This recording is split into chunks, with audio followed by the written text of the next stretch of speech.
Bonsoir tout le monde, bonsoir mes élèves. Aujourd'hui, on va parler d'une leçon d'orthographe, c'est comment distinguer entre l'heure et l'heure. L'heure sans S et l'heure avec S. Donc, je vais commencer la leçon de ce qui est général. C'est-à-dire, en général, on va parler de l'heure. Donc, l'heure, elle est invariable. Quand? Elle est invariable lorsqu'elle est suivie d'un verbe. Si on a l'heure suivie d'un verbe, il est invariable.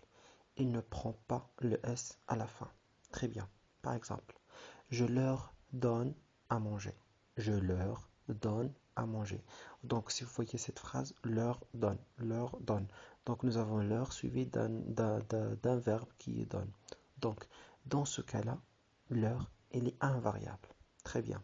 Sa nature, c'est un pronom personnel complément COI.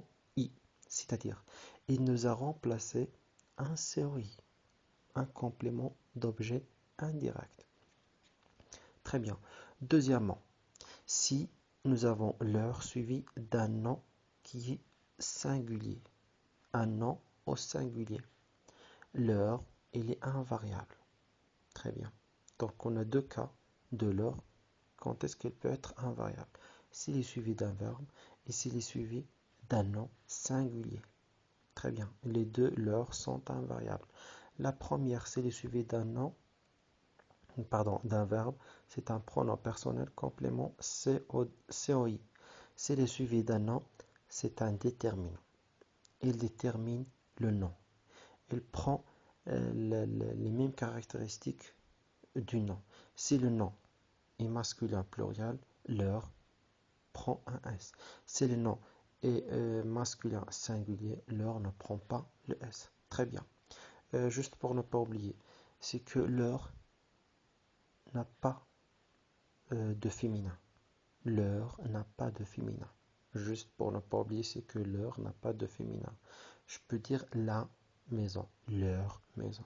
La fille, leur fille. Ça reste toujours la même chose. Très bien. Troisième règle, c'est que l'heure, s'il est suivi d'un nom pluriel.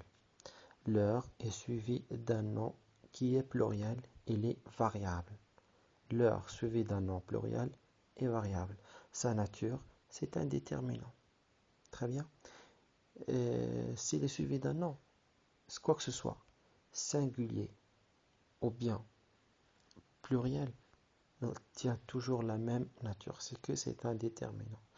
Il est variable lorsqu'il est suivi d'un nom pluriel. Il est invariable lorsqu'il est suivi d'un nom singulier. Très bien. Il ne faut pas oublier que parfois on a l'heure qui est précédée de les.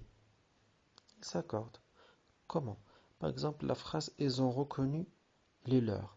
Donc n'oubliez pas que nous avons les leurs. Par exemple, on fait un petit rappel. C'est que dans les pronoms possessifs, ou bien les pronoms démonstratifs, c'est pas la même chose que les adjectifs possessifs ou bien les adjectifs démonstratifs.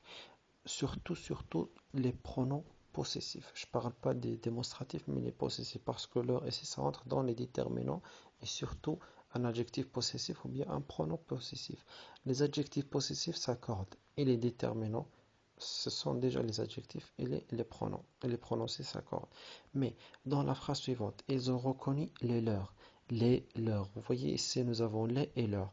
Leur et les accordé. On a ajouté un S parce qu'il est précédé de les. Donc les leurs, c'est un pronom. C'est pas personnel, mais non. C'est un pronom possessif.